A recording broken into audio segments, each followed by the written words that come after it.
ایک پیشے کو ناپسند کرتا ہے اور وہ ہے مانگنے کا پیشہ، ہاتھ پھیلانے کا پیشہ، سوال کرنے کا پیشہ، اس کو ناپسند کیا ہے۔ باقی تو میرے حبیب پاک سید عالم صلی اللہ علیہ وسلم نے فرمایا اگر تو محنت کر کے روزی کماتا ہے تو پھر تو معمولی آدمی نہیں، پھر تو اللہ کا محبوب بن گیا ہے، پھر تو محبوب الہی ہو گیا ہے، پھر تو اللہ تبارک و تعالیٰ تجھ سے محبت فرماتا ہے۔ اگر تو محنت کرتا ہے، مشقت کرتا ہے، آگے بڑھتا ہے، روزگار کے لیے نکلتا ہے، پھر تو اللہ کا محبوب ہے۔ نبی کریم علیہ السلام نے مزدور کو جو سب سے بڑا درجہ عطا فرمایا، سب سے بڑا مقام عطا فرمایا، وہ یہ ہے، کسی صحابی نے پوچھا یا رسول اللہ صلی اللہ علیہ وسلم سب سے اچھا کھانا کون سا ہے؟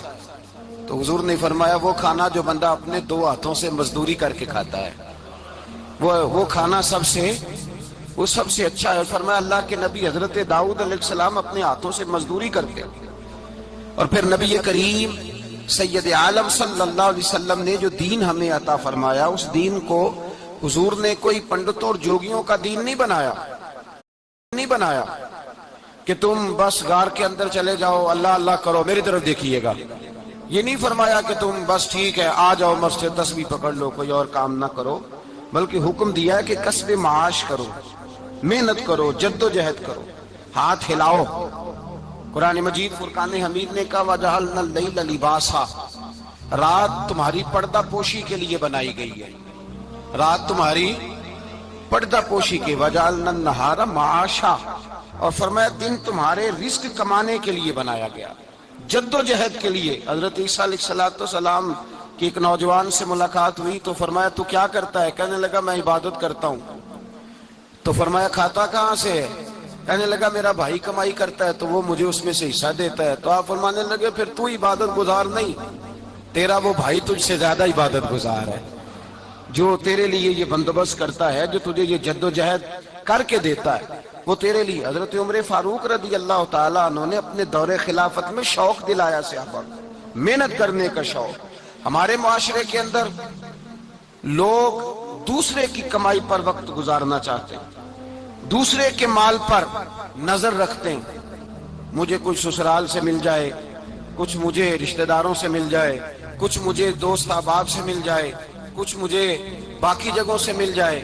لوگ مختلف جگہوں پہ نظر رکھتے ہیں اور مختلف ہیلوں اور بہانوں کے ساتھ دوسرے کا مال ہڑپ کرنے کی کوشش کرتے ہیں۔ میرے حبیب کریم علیہ السلام نے توجہ دلائی صحابہ کو، مزاج عطا فرمایا۔ نبی پاک صلی اللہ تعالیٰ علیہ وآلہ وسلم نے ارشاد فرمایا، حضرت عمر کی بات کر رہا تھا، پہلے اس کو مکمل کروں۔ جناب عمر فاروق رضی اللہ تعالیٰ عنہ نے شوق دلایا صحابہ کو۔ تو ایک دن آپ گزر رہے تھے تو ایک صحابی وہ درخت لگا رہے تھے، اپنے ہاتھ سے درخت لگا رہے تھے۔ تو حضرت عمر فاروق رضی اللہ تعالیٰ عنہ نے دیکھا تو دیکھ کر فرمانے لگے تجھے مبارک ہو، تجھے، فرمایا اللہ تبارک و تعالیٰ تیری عزت بھی بڑھا دے گا اور تیری محتاجی بھی دور فرما دے گا، اس لیے کہ تو محنت کر رہا ہے، تو جد و جہد کر رہا ہے، تو اپنے ہاتھ سے کوشش کر رہا ہے، اللہ تبارک و تعالیٰ تیرا رزق بھی بڑھا دے گا اور اللہ تیری عزت میں بھی اضافہ کرے گا۔ نبی کریم علیہ السلام نے فرمایا عدل کرنے والے بادشاہ کے ساتھ جو آدمی جہاد کے لیے نکلے اس کا دین میں سب سے بڑا درجہ ہے، عدل کرنے والے حکمران کے ساتھ جو جہاد کے لیے نکلے اس کا سب سے بڑا درجہ ہے۔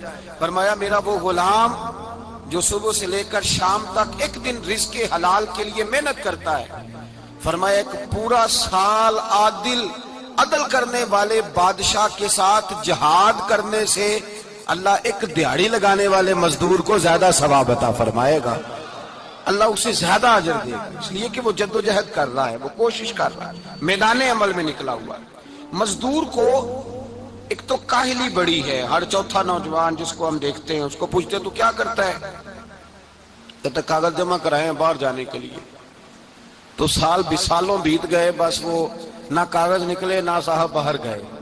بھائی کوئی کام کر لیں تو کہتے ہیں میرے ابا جی کو 2-4 کروڑ روپیہ دے دیں گے تو کچھ کر لیں گے، اگر نہ دیا تو پھر دیکھیں گے دائیں بائیں۔ اور اس ظلم نے، اس زیادتی نے گناہ کے دروازے کھولے ہیں، لالچ کے دروازے کھولے ہیں، قتل کے دروازے کھولے ہیں۔ اس گناہ نے رشتے ناتے توڑ ڈالے. لوگ کسی کی ذات سے تو پیار کر ہی نہیں رہے, جیب سے محبت ہو رہی ہے. لوگ دیکھتے ہیں کہ کون سا ایسا طریقہ اختیار کروں کہ بغیر کمائی کے میرے ہاتھ پیسے آئیں. اور خدا کے بندو یاد رکھو, اللہ تبارک و تعالیٰ فرماتے